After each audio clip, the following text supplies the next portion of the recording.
అందరికీ నమస్కారం. నేను మీ భాగ్యలక్ష్మి. ఆడపిల్లల పుట్టుక చాలా గొప్పదండి. అవును. దేవుడు సృష్టించిన అద్భుతమైన జీవరాశులలో ఎంతో శక్తి గలది మహిళ. అవునండి. తల్లిలా, చెల్లిలా, అక్కలా, అమ్మలా తన బాధ్యతను నిర్వర్తిస్తూ ఎంతో అద్భుతంగా తన సంసారాన్ని సాగిస్తుంది. పిల్లల్ని వదిలేసిన తండ్రి ఉన్నాడు కానీ, పిల్లల్ని వదిలేసిన తల్లి అనేది లేదండి. తల్లిదండ్రులను, భార్య పిల్లల్ని వదిలేసిన మగవారు ఎందరో. కానీ, కానీ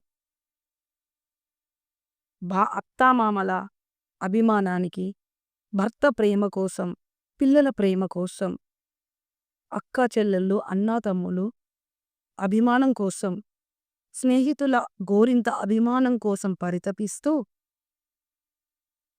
తన శరీరాన్ని సైతం లెక్క చేయకుండా ఎందరో మహానుభావులకు జన్మనిచ్చిన తల్లులు తన కోసం కాకుండా, తన కుటుంబం కోసం ఇంటా బయట బాధ్యతగా తన శరీరాన్ని సైతం లెక్క చేయకుండా మానసికంగా, శారీరకంగా ఎంతో నష్టపోతూ కూడా తన కోసం కాకుండా, తన పిల్లల కోసం, తనని నమ్ముకున్న వాళ్ళ కోసం బ్రతుకుతున్నటువంటి మహిళలు ఎందరో, మరెందరో వాళ్ళందరికీ నా జోహార్లు. మహిళా శక్తి గొప్పది.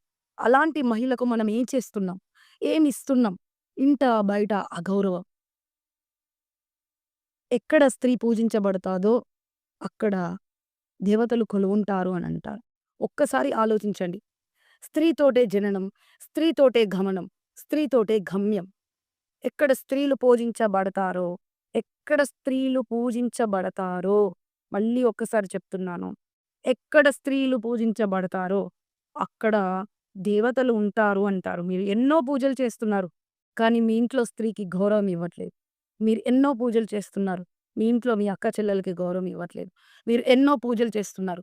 మీ ఇంట్లోని బయటలో ఆ మహిళలను గౌరవిస్తలేరు. మీకోసం కాదండి. ఒక మహిళ బయటికెళ్ళిందంటే ఎంతో బాధ్యతగా బయటికెళ్తుంది. దయచేసి మహిళలను గౌరవించండి. భూమండలాన్ని కాపాడండి. జై హింద్.